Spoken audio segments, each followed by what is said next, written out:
Radio UNAM es un medio que promueve el diálogo, la diversidad y la libertad de expresión en un marco crítico y respetuoso. Los comentarios expresados a lo largo de su programación reflejan la opinión de quien los emite, mas no de la radiodifusora. La Facultad de Derecho de la UNAM y Radio UNAM presentan... Toda sociedad requiere para su funcionamiento regirse por valores, principios, normas e instituciones. A diario escuchamos, leemos y opinamos sobre temas relacionados con la legalidad. Pero, ¿verdaderamente conocemos nuestros derechos y obligaciones? Tu participación es indispensable. Acompáñanos. Derecho a debate. En la cultura de la legalidad participamos todos. Conduce Diego Guerrero. Hola, ¿qué tal? Muy buenas tardes. Bienvenidas, bienvenidos a Derecho a Debate. En la cultura de la legalidad participamos todas y todos. Mi nombre es Diego Guerrero y como cada martes les agradecemos que nos sintonicen por el 96.1 FM. Esto es Radio UNAM. Y el día de hoy me acompaña quienes son la esencia de nuestra universidad. Diego Gutiérrez, de segundo semestre de la Facultad de Derecho. Diego, bienvenido a Derecho a Debate. Diego, muchas gracias por la invitación, por estar aquí con ustedes. Es un honor poder formar parte de ustedes en este momento. Diego, tocayo, platícanos qué sabes sobre el tema que vamos a abordar el día de hoy. Necesitamos hablar sobre un tema que me parece de gran importancia en nuestras vidas. Sin embargo, muy poco se habla de él, el agua. Es algo tan indispensable en nuestras vidas que requiere de ciertas medidas, que sea potable, que todo el mundo tenga derecho a este acceso y al saneamiento y la accesibilidad inmediata, ¿no? En su vida. Tiene una gran carencia e irregularidades, las cuales muy poco se toman en cuenta y la sociedad no está tan informada como debería de estarlo. Por ello, en este espacio hablaremos un poco sobre el tema. Bien, pues ya Diego nos dio una introducción. Vamos a escuchar las voces universitarias. ¿Qué sabe que conoce nuestra comunidad sobre el tema que vamos a abordar el día de hoy? Y regresamos para presentar a nuestros invitados. Las voces universitarias. ¿Sabes cuáles son tus derechos respecto al agua? A lo que yo sé es que todos tenemos derecho a ella, todo libre acceso. La verdad desconozco un poco acerca de mis derechos conforme al agua. Lo que conozco respecto a mis derechos del agua es que tanto la de uso personal como la de uso doméstico tiene que ser salubre, tiene que estar disponible y pues tiene que ser suficiente.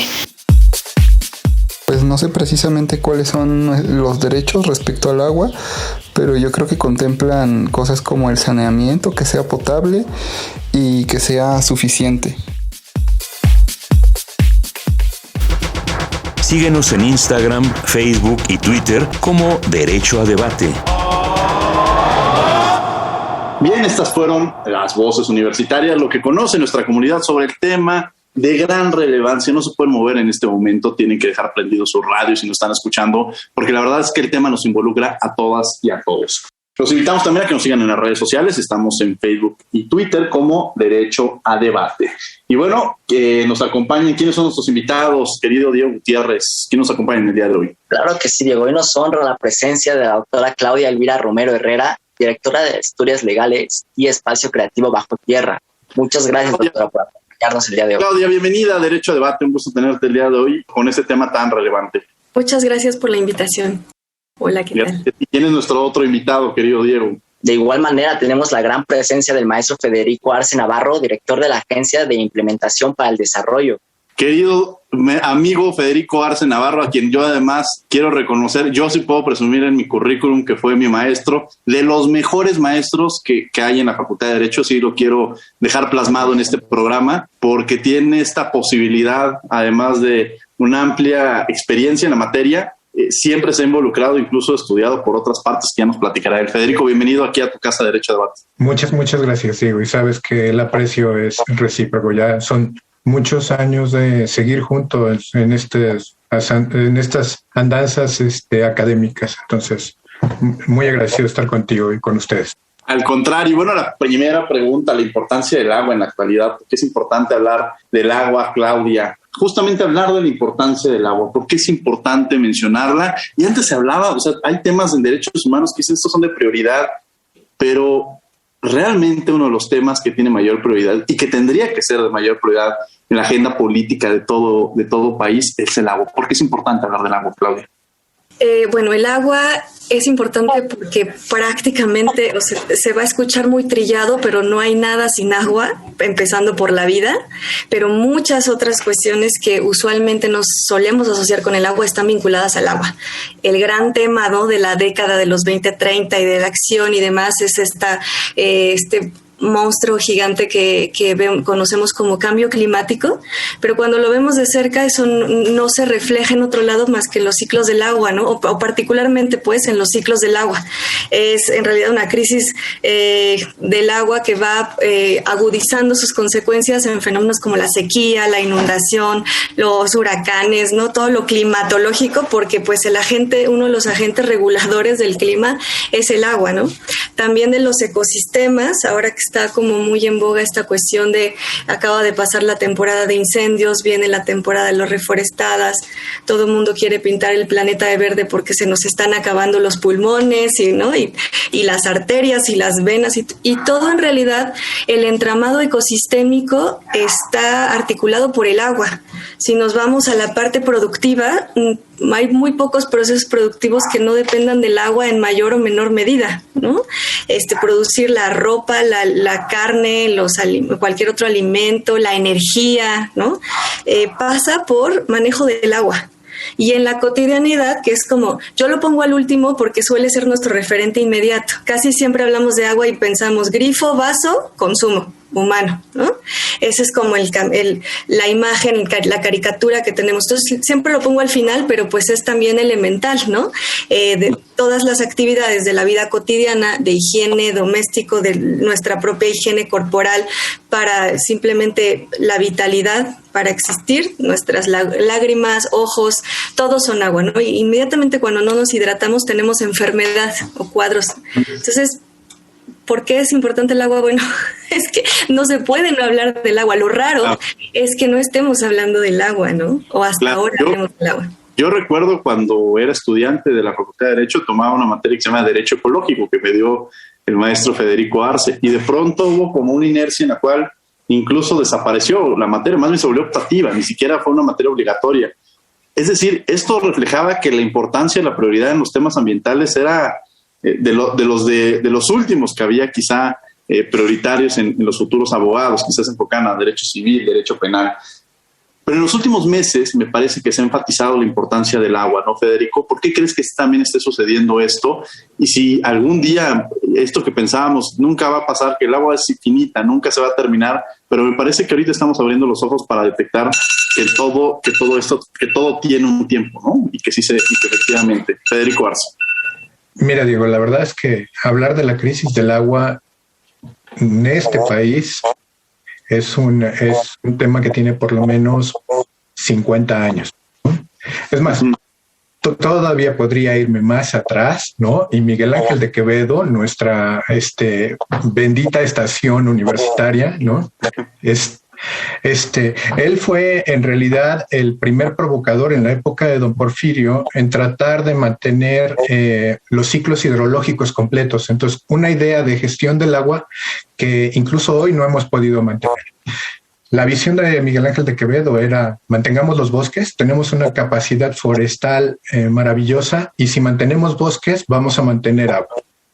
En realidad, la visión de la gestión del agua en los últimos 100 años para el país ha sido una visión de tuberías y de drenajes. Entonces, se reduce la gestión del agua, ¿no?, solamente al agua que tiene que llegar o a mi excusado, o que tiene que llegar a donde voy a tomar el agua para poderme servir. Y entonces ese ha sido el mayor problema de política pública. Pero perdimos una serie de cosas que ni siquiera nos hemos dado cuenta. Por ejemplo, muchas ciudades europeas conviven con sus ríos y sus ríos están vivos. Esta ciudad, en términos prehispánicos, pues fue una laguna, ¿no? Hubiéramos podido coexistir con las zonas chinamperas, hubiéramos podido mantener la laguna, pero nunca nadie pensó que el recurso del agua podría ser un asunto fundamental. al punto donde las generaciones más jóvenes ya ni siquiera conocen ríos vivos como tal en la ciudad, o si hay, ¿no? Que está, por ejemplo, el río de la Magdalena y algún otro por ahí perdido en los dinamos. La gente ya ni siquiera tiene este contacto para entender que es un río vivo y si tiene vida el río porque no está contaminado, y mucho más allá. Probablemente hay muchísima gente allá en la ciudad que ni siquiera ha visto un pez en su estado natural dentro de un río. Eso significa que estamos perdiendo completamente estamos disociados por completo de nuestra condición de relación con la naturaleza.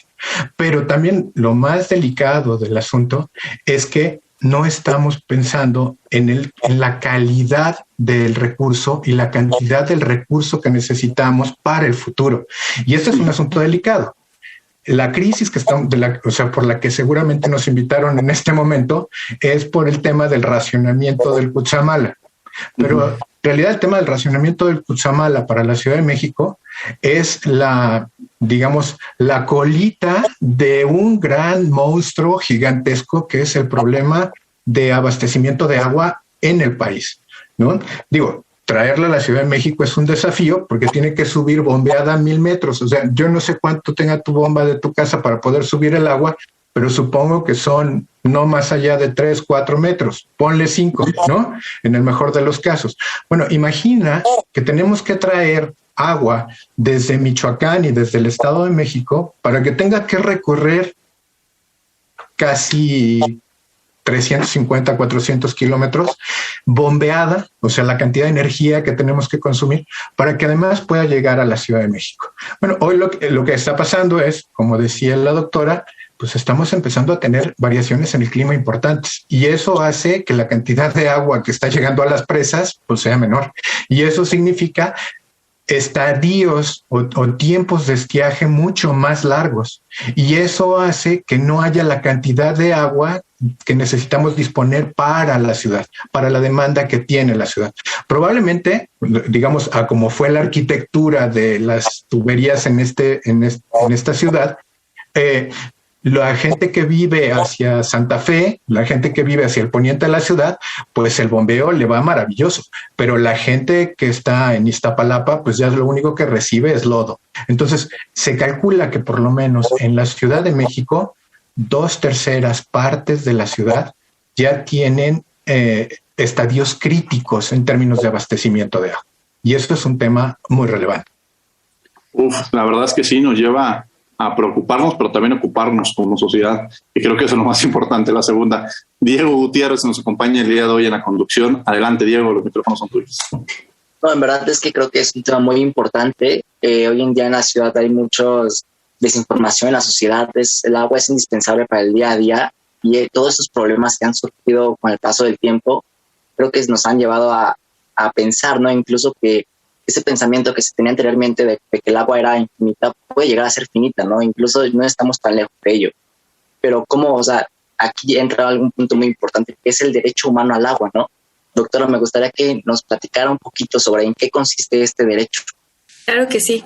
El derecho humano al agua, forma parte de toda el esquema de doctrina de los derechos humanos, pero como tal, como se forja como tal, a partir de una interpretación que se hace del Pacto Internacional de Derechos Económicos, Sociales y Culturales, ¿no? Del derecho al nivel de vida digna, ¿no? Que comprende tanto aspectos de vivienda, de salud, etcétera, y incluso también tiene relación con la alimentación, ¿no?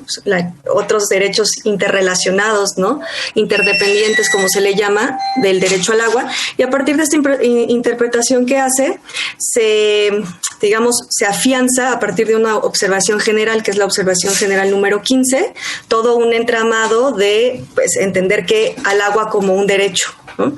Esto me estoy refiriendo a cómo en fechas como más recientes, estoy hablando de principios de este milenio, ¿no? A nivel internacional se forja esta idea, ¿no? Y se acuña de vamos a considerar al agua como un derecho. En cada país y atrás en el tiempo hay mucho bagaje, ¿no? De qué decir de cómo se ha concebido al agua así como un derecho u otra cosa, pero digamos que el paradigma del derecho humano viene de ahí y después pues ha ido decantándose a a los países, ¿no? Poquito a poco en la Constitución mexicana se asienta en una reforma al artículo 4 en el 2012 y pues que lo enuncia, ¿no? Pero en términos de su contenido, ¿no? De lo que implica el derecho humano al agua, pues tiene que ver con 4 atributos principales, que son la disponibilidad, es decir, que esté disponible de forma constante, ¿no? Hay unos, digamos, unos parámetros, ¿no? De tantos litros por día, que varían, porque la Suprema Corte ha indicado una cosa, la OMS ha indicado otra cosa, y por ahí hay parámetros, ¿no? Entre 50 y 150 litros más o menos están los criterios, 150 el óptimo, o sea, hay muchos, digamos, parámetros que se han hecho, ¿no? El estándar que se utiliza es 150, pero, pues, insisto, dependiendo de la fuente que yo ahorita te ponga en la mesa, te voy a poder cambiar la cantidad, ¿no? Pero por ahí va. Es lo que se lo conoce como el mínimo vital. Está también la asequibilidad, que tiene que ver con el costo de acceder al agua. No me refiero a que el agua tenga un valor monetario económico, sino que proveerla, ¿no? O sea, ya sea la pipa, ya sea la tubería por el servicio público, etcétera, pues tiene unos costos de operación, ¿no? Y ese costo no debe excederle al ingreso de una familia más del 3%. ¿No? Ese es otro criterio que tiene. Otros criterios que tiene son de calidad. Y también ahí hay normatividad y también hay criterios de la OMS.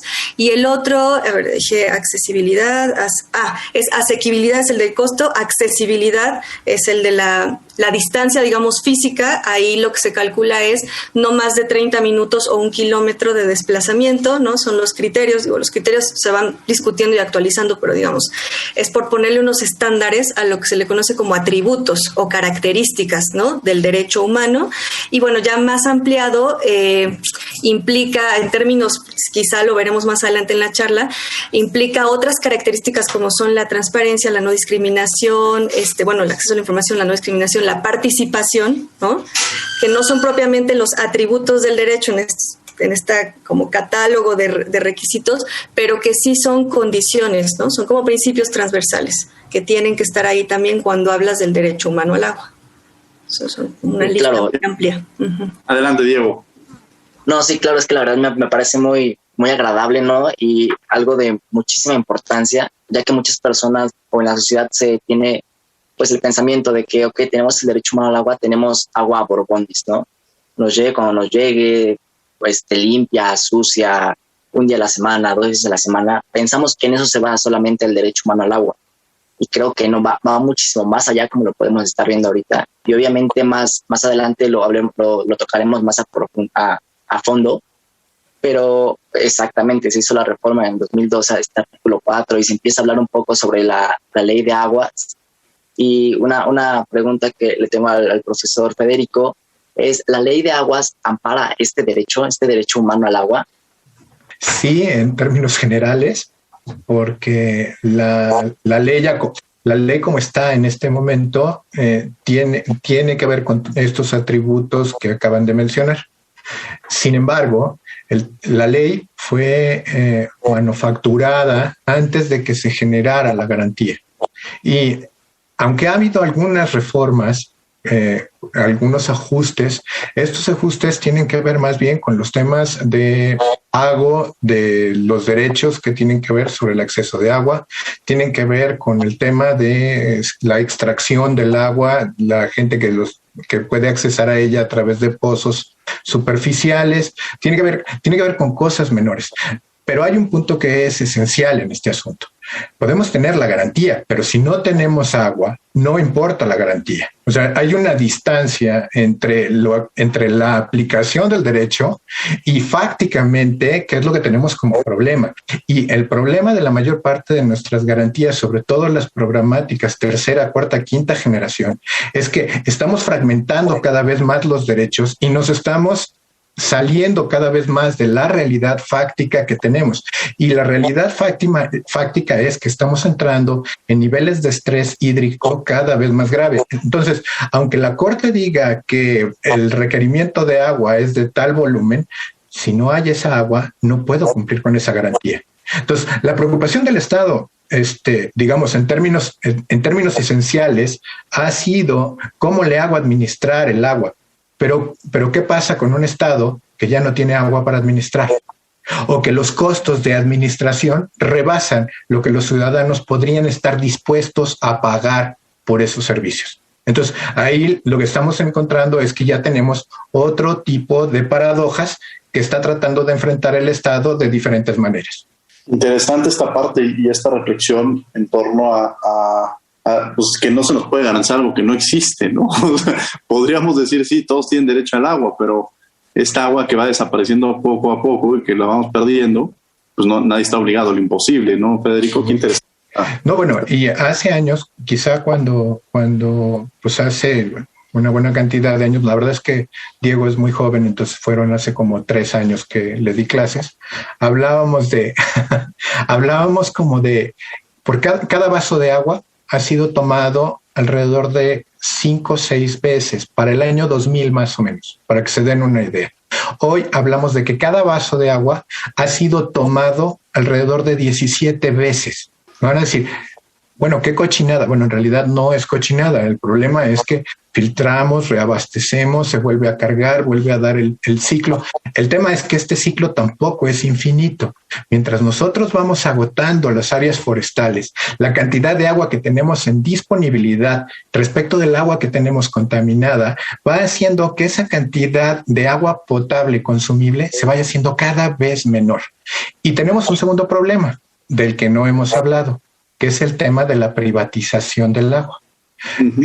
En este país, ¿no?, donde las condiciones, la infraestructura del agua es tan precaria, o bueno, déjenme ponerlo así, hay países peores, pero en general, digamos, en OCDE somos el último lugar en infraestructura hidráulica y en Latinoamérica estamos por debajo de la media. Eso significa que todas nuestras fuentes de agua las obtenemos casi de manera privada. Es decir, ustedes tienen en su casa un tanque de Electropuras o salen a la calle y compran un envase de PET de alguna marca y toman el agua.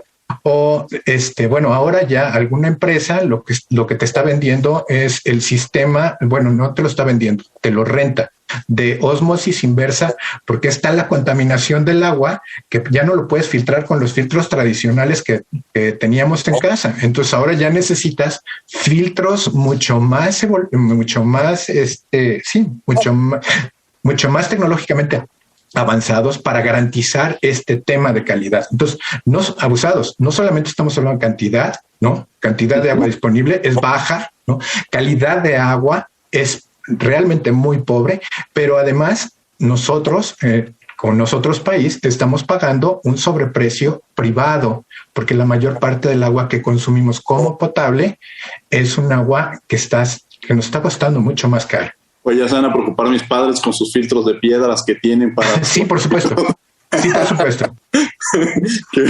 que además no estaban muy contentos. Yo creo que después de escuchar este programa regresarán a comprar estos envases que ya mencionaba. Y esta privatización, y en esa pregunta quiero entrar, el impacto que ha tenido esta proliferación de industrias y de empresas en el tema, Claudia, ¿no? Que además es concientización que debe existir en torno a las mismas y que ya Federico mencionaba. Sí, es muy interesante ese ángulo porque justo como lo comentaban, ¿no?, previamente, digamos, una cosa es lo que le pedimos al estándar, ¿no?, el ideal, ¿no?, que justo esta noción de derechos humanos es eso, ¿no?, las condiciones básicas para la dignidad del ser humano y en su desarrollo y tal, y ahí nos podemos como ir en la doctrina.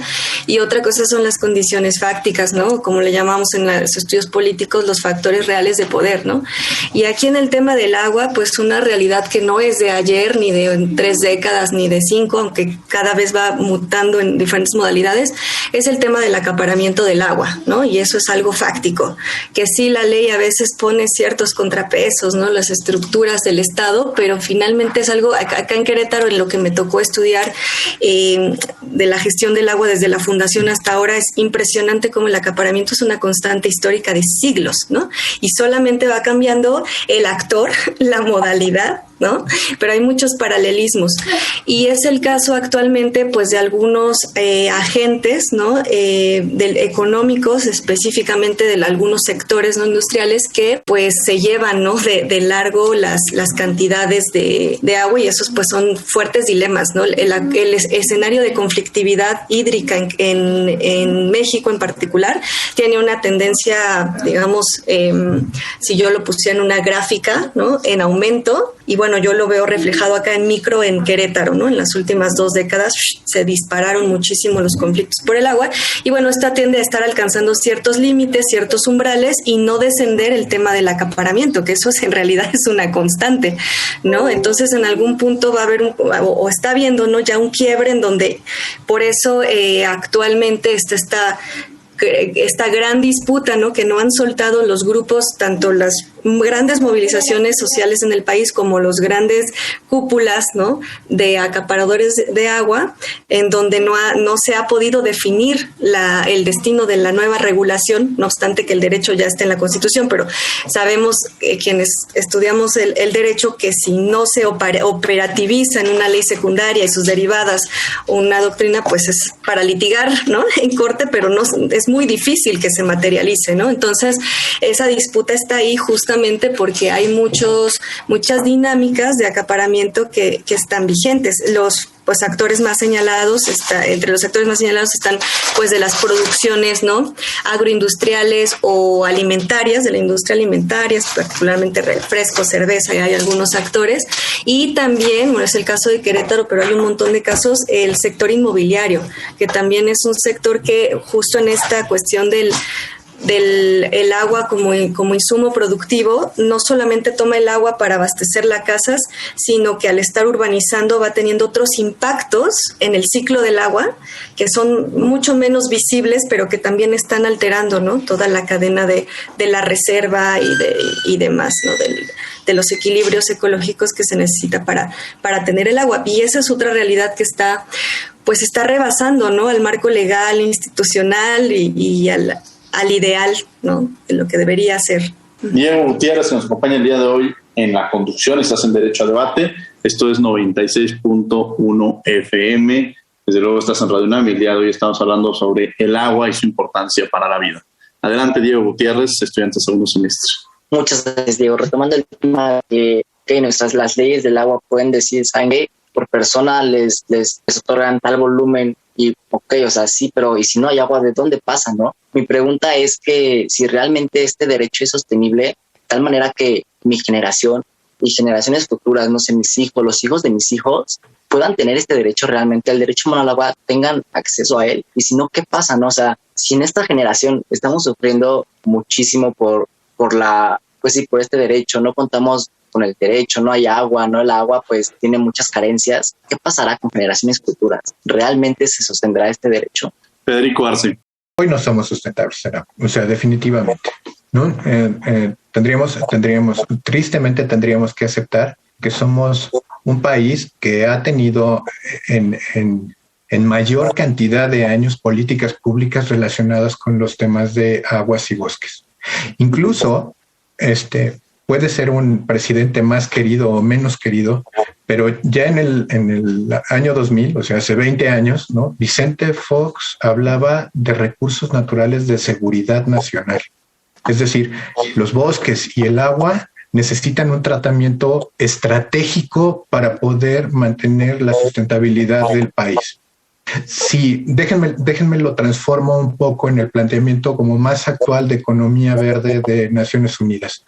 Si nosotros realmente quisiéramos trabajar en sustentabilidad y quisiéramos tener trabajos verdes, tendríamos que dedicarle por lo menos 30 o 40 años al tema de bosques y agua en este país, dedicada a la política pública a consolidar lo que tenemos hoy en la retícula boscosa, territorialmente bosques, y restablecimiento de los sistemas hidrológicos que los tenemos prácticamente agotados. Y bueno, ya se referían hace un momento, o tenemos un problema con las actividades agropecuarias, o tenemos un problema con las actividades industriales, con las actividades alimenticias. Pero lo cierto es, también tenemos una cantidad de habitantes ya en términos urbanos que están demandando el líquido de manera directa todos los días y que la demanda es constante y donde no hay ningún límite de racionalidad todavía sobre el asunto. Pero digamos, esa es la nueva generación. O sea, la expectativa de lo que viene es que si las ciudades no logran volverse sustentables en materia de agua, van a tener mínimos vitales, pero sí, realmente mínimos vitales. Vas a tener derecho a 2 litros de agua para poder subsistir en el día.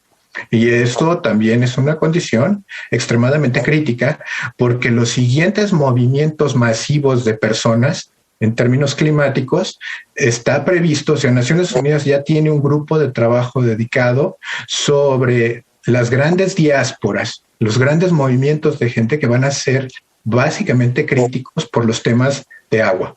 Y si es agua, lo que sigue son alimentos. Y si son alimentos, bueno, lo que estoy hablando es, al final, el tema del agua es un tema sensible para el desarrollo. Antes de la pandemia, 2018-19, nos tocó trabajar con la cooperación alemana y con la cooperación francesa en un trabajo que tenía que ver básicamente para medir estrés hídrico en 6 ciudades polo-industriales del país. Y el tema es delicado. Por ejemplo, déjenme, vecinos de Querétaro, que es Guanajuato. Guanajuato prácticamente está en crisis de agua desde hace 20 años. El agua que están tomando es de aguas profundas. Las aguas profundas se les considera como aguas viejas o aguas antiguas. Eso quiere decir que han estado consolidadas a grandes profundidades durante muchísimo tiempo. El problema de esa agua es que tiene una gran cantidad de metales. La gente que está tomando esa agua está llenando su cuerpo de metales. Y lo que vamos a ver en próximos años, en próximas generaciones, va a ser la incidencia o mutaciones o no de lo que está pasando, las afectaciones derivadas de un consumo de agua enriquecido por esa gran cantidad de minerales metálicos, ¿no? Arsénico, bismuto. O sea, tenemos una bomba de salud que no estamos realmente midiendo. Y no lo quiero, o sea, ni siquiera lo quiero ver alarmista o esperaría que mi discurso no fuera alarmista. El tema es, si no hay agua, no hay posibilidades de desarrollo. Y entonces, si queremos realmente pensar en un país distinto, necesitamos empezar, aunque nos duela, aunque estemos pensando, oiga, pero es que no es productivo pensar en el agua. Pues es que va a ser lo más productivo, porque si no hay agua, no hay absolutamente nada. No hay industria extranjera, no hay industria nacional, no hay industria europea. O sea, no hay nada, ¿no?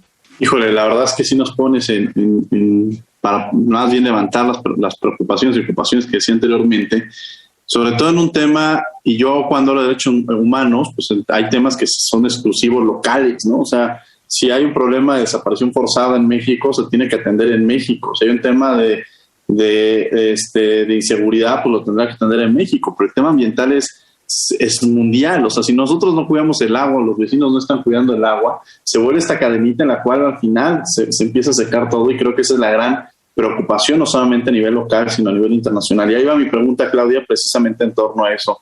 ¿A quién le corresponde? O sea, ¿quiénes son las instituciones encargadas de proteger y garantizar el agua? Y también como ciudadanos, ¿hasta dónde llega esta responsabilidad que tenemos y cómo podríamos sumar esfuerzos en la protección de este elemento vital para nuestra vida?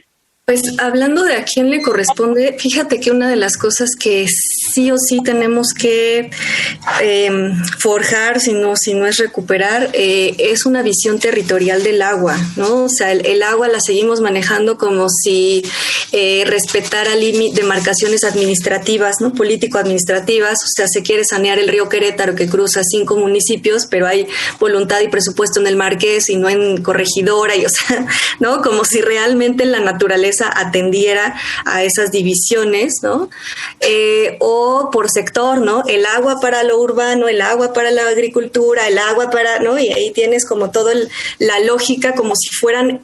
Es que ese es un defecto que tuvo también la ciencia y las disciplinas y toda la hiperespecialización, como de tratar de fracturar y fragmentar la realidad en pedacitos, que en realidad, y el agua es uno de los temas que más lo pone de relieve, ¿no? Por eso es súper esclarecedor, ¿no? En interdisciplina estudiar el agua, porque ella no se fragmenta, ¿no? En sectores o entonces, mientras sigamos haciendo eso, por ejemplo, Querétaro se regula por un código urbano, como si todo el estado, ¿no? El agua estuviera solamente en lo urbano, ¿no? Y en esa lógica. Entonces, pues sí es recuperar de alguna manera esta cuestión que no solo es sector Semarnat y la dependiente de Conagua, ¿no? Porque además ahí se fragmenta, la Conagua administra lo que se extrae, pero los municipios a nivel local abastecen, se hace un desgarriate porque a la hora de la hora tú tienes, por ejemplo, aguas que están cayendo, aguas negras, ¿no? En el río, y llega la Comisión Estatal de Aguas y te dice, a ver, déjame ver el tubo, y me tardo como 24 horas analizando el tubo porque si viniera de tal lugar, ¿no? Con tales características, pero no está en la franja de la zona riparia, entonces le compete o al municipio, o al estado, o a la federación, ¿no? Y mucho de las responsabilidades sobre el agua, sobre todo a nivel local del agua, se pierden en limbos, ¿no? Aquí en Querétaro pasa mucho con el tema del agua residual, porque ese esquema de responsabilidades está así fragmentado, no en sector. O sea, yo con agua te doy tus bloques de derechos de agua para tus asignaciones localidad para que las administres. Sí, compruébame que no utilizas más de lo que te doy. Sí, compruébame compruébame es un decir porque la tasa de inspectores, ¿no? Para vigilar ese tema es súper bajísima para todo el país. No me acuerdo la cifra, pero es como una cantidad muy, muy, muy, muy pobre para realmente poder hacer una vigilancia efectiva. Pero digamos, ok, tú comprueba, pero después, ¿no? El manejo del abastecimiento y lo que hagan con otros sectores, pues es cancha de la otra autoridad local, ¿no? Entonces yo ya no sé. Y eso, o sea, esta fragmentación que existe en el agua, también se traduce mucho en ahorita las diferentes visiones de cómo incorporar el agua como un derecho, porque hay quien dice, perfecto, legislemos el derecho humano al agua. Ya existe la ley de aguas nacionales, hagamos una ley del derecho humano al agua. Otra vez, como si el de derecho humano no fuera a articularse con toda la cadena de manejo integral del agua, ¿no? Y entonces, pensando que el derecho humano se soluciona, por así decirlo, con darle sus tantos litros a las poblaciones que no lo tienen. O sea, otra vez, ¿no? Un tema de vaso, de grifo, de consumo, ¿no? Cuando en realidad, si tú empiezas a ampliar el esquema y ver justo por un lado la realidad del manejo del agua, ¿no? O sea, cómo todo está interconectado, ¿no? Que si tú lo usas para un uso, pues ya le estás, ¿no? Mermando a otro uso. Pero también cuando ves lo que implica sostener los ecosistemas, como ya se dijo, que permiten que exista de hecho un agua que garantizar, entonces te das cuenta que no es un tema como de los litros a las personas, ¿no? Está esta visión de las personas en zona marginada, que son principalmente, nos dicen, en zona rural, y entonces que esa ley del derecho humano al agua los atiende a ellos en sus litros. No, es que eso no toca, pero para nada, todo lo que implica a garantizar el agua, porque lo que implica garantizar el agua es preservar los bosques, es preservar los humedales, es preservar los ciclos del agua, es, ¿no? Controlar la extracción, es en la última instancia, eso es súper importante, esto va al final, es en última instancia que el agua se abastezca y se reparte equitativamente a través de grifo, pipa, tubería, lo que sea, ¿no? Pero entonces estamos como dejando de fuera todas las otras dimensiones, ¿no? No lo vemos como algo territorial, ¿no? Integral, sino como algo sectorial, ¿no? Esto le toca a CONAFOR, esto le toca a Conagua, esto le toca al municipio, ¿no? El abastecimiento, etcétera. Y eso es un talón de Aquiles, ¿no? De cambiar como el paradigma del manejo del agua. Yo sé que las burocracias son tremendamente complejas, ¿no? Pero finalmente es algo que se tiene que redireccionar, porque el agua en su naturaleza no es así. No está fragmentada nuestra voluntad administrativa, ¿no? En realidad así no funciona la realidad. Y por el lado de las responsabilidades, pues quizás es muy importante desde la parte ciudadana la responsabilidad de entender bien el problema, ¿no? Porque también algunas cosas que pasan, por ejemplo, Voy a poner 2 ejemplos muy claros y, muy concretos y después, con esto terminaría esta intervención. Un ejemplo es que de pronto parece que es una lucha, ¿no? De pronto todo es porque somos muchos y consumimos mucho, entonces la hiperresponsabilidad de la individual. Y eso desdibuja que hay un manejo que no está siendo sustentable, ¿no? Y que hay un acaparamiento. Entonces parece que nos ponemos el mea culpa y toda la culpa es del ciudadano, ciudadana y tenemos que hacer un montón de cosas y eso no va a resolver. Aunque bajemos el índice de natalidad, aunque pongamos todas y todos nuestros dispositivos ahorradores y demás, si no se cambia el modelo de gestión y el acaparamiento, pues estamos como abarcando un pedacito. Pero lo otro que pasa es cuando se pone el énfasis en el acaparamiento, entonces parece que los malos, el sector que acapara y entonces, ¿no? Hay boicota a esos sectores, que sí, ¿no? O sea, tiene sentido las estrategias, pero que parece que entonces ya con eso y entonces se desresponsabiliza hacia el otro lado, ¿no? O sea, pareciera que es una cuestión como de buscar al responsable, ¿no? Y yo creo que sí es muy importante equilibrar las responsabilidades en su dimensión, pero comprender, ¿no? Que la escasez que estamos experimentando, porque ya la estamos experimentando y que seguirá agudizándose es una escasez provocada, no es por condiciones naturales. Y lo que la ciudadanía tiene que alcanzar a entender es de dónde se provocó esa escasez. En el caso de Querétaro, por ejemplo, si no entendemos que la escasez vino de contaminar nuestros mantos y tener como su salida fácil un trasvase que nos traiga agua de otro lugar y seguimos replicando ese modelo, seguimos cayendo en el mismo problema, ¿no? Entonces, comprensión. Sí, la verdad es que nos especificas un poco dentro de los temas burocráticos que nos lleva el agua. Y decía hace rato Federico, no me gustaría ser pesimista, no me gustaría ser alarmista. ¿Qué hacer? ¿Qué se tendría que hacer?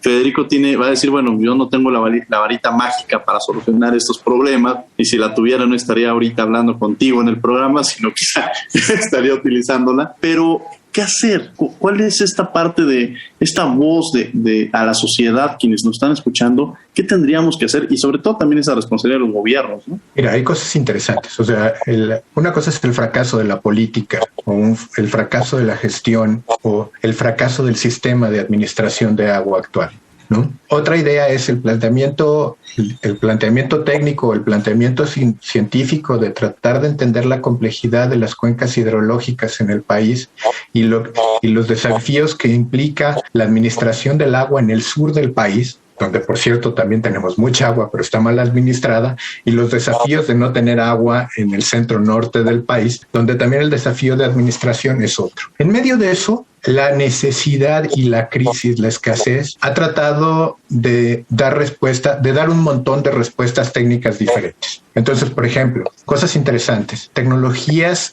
para generar evaporizadores. Toman la humedad del medio ambiente y la convierten en agua potable. La cantidad de agua potable que puedes tener a disposición en el tiempo, digamos, puedes tener alrededor dependiendo del tamaño del vaporizador, pero puedes tener 50, 100, 150, 200 litros a disposición, ¿no? Pero le estás quitando humedad al ambiente, ¿ok? Estás recogiendo la humedad del ambiente y la estás incorporando. Otros procesos tecnológicos. Cada vez más las ciudades están buscando hacer pozos artesianos. Entonces, fracturar los pisos asfaltados, tratar de hacer hoyos y que estos hoyos permitan la recuperación de estas aguas, generando algunos sistemas de filtros para recuperar un poco los mantos freáticos. Esto está funcionando ya en la Ciudad de México y está funcionando ya en prácticamente yo creo que muchas de las ciudades del centro norte del país ya funcionan con este tipo de pozos.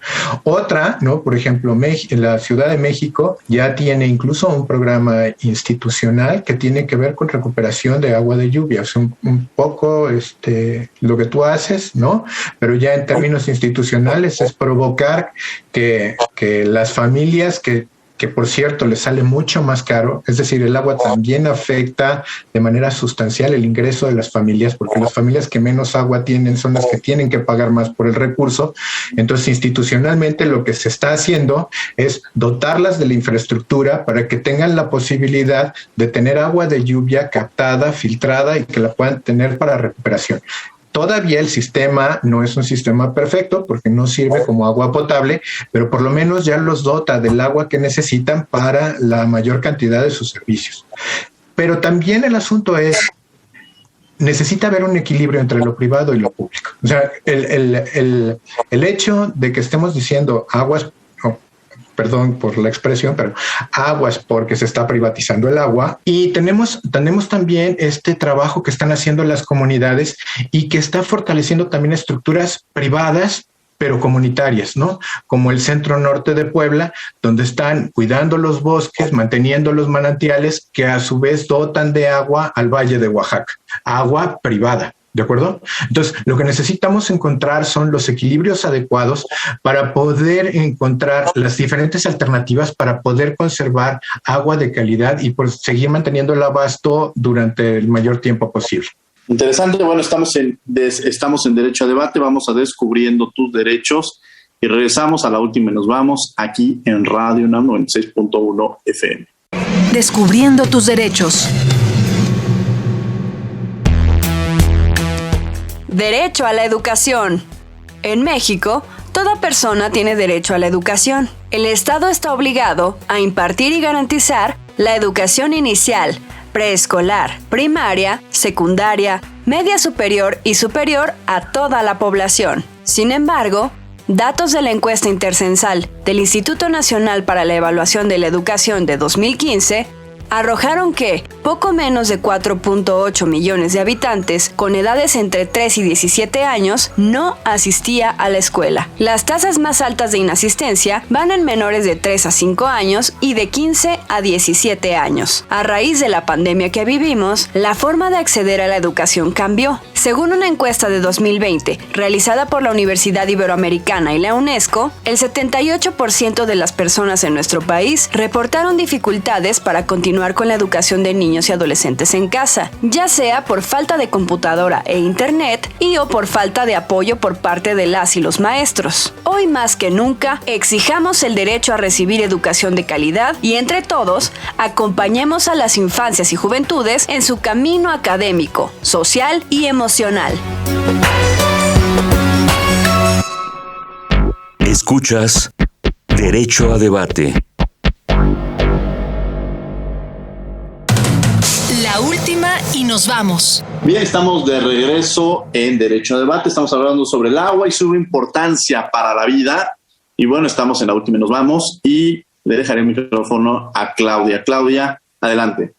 Sí, complementando a lo que comentaba el maestro Federico hace un momento, yo quisiera anotar las alternativas al sistema de saneamiento. Creo que también es bien importante apostarle a otros modelos de sanear, ¿no? No puede ser que la planta de tratamiento sea nuestra única alternativa, porque actualmente muchísimas están en desuso, operando a un porcentaje muy menor a su capacidad óptima y demás.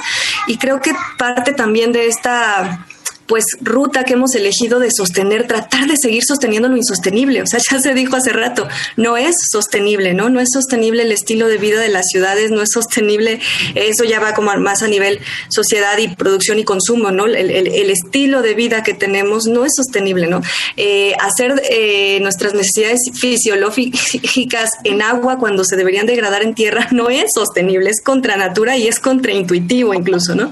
Entonces, claro, o sea, pensar en todos tengamos baños secos de la noche a la mañana podría espantar, pero si miramos también en experiencias internacionales que ya están tomándolo como una política mucho más seria, como ya se está logrando con la captación de agua, creo que sí se pueden lograr muchísimas cosas pensando también en el saneamiento, porque casi nadie quiere hablar del agua sucia, ¿no? Es como la que ponemos debajo de la alfombra y bueno, ahí que quede.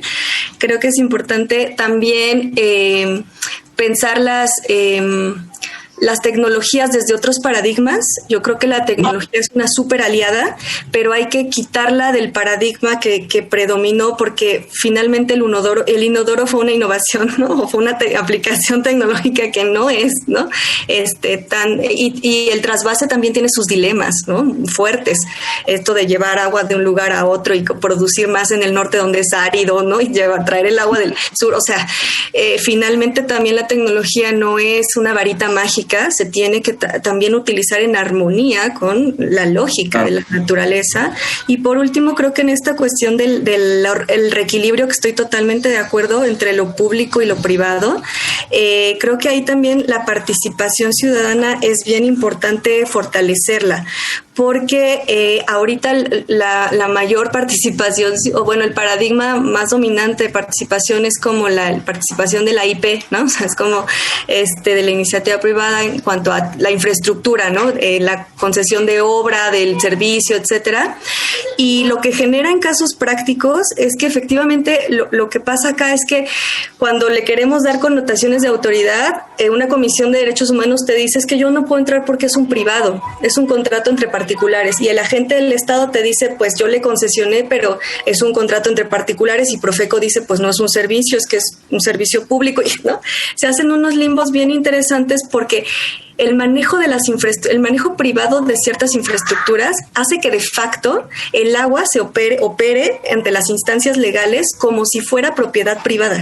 Eso es lo que ocurre ya como litigando, pues, ¿no? Y eso es bien interesante.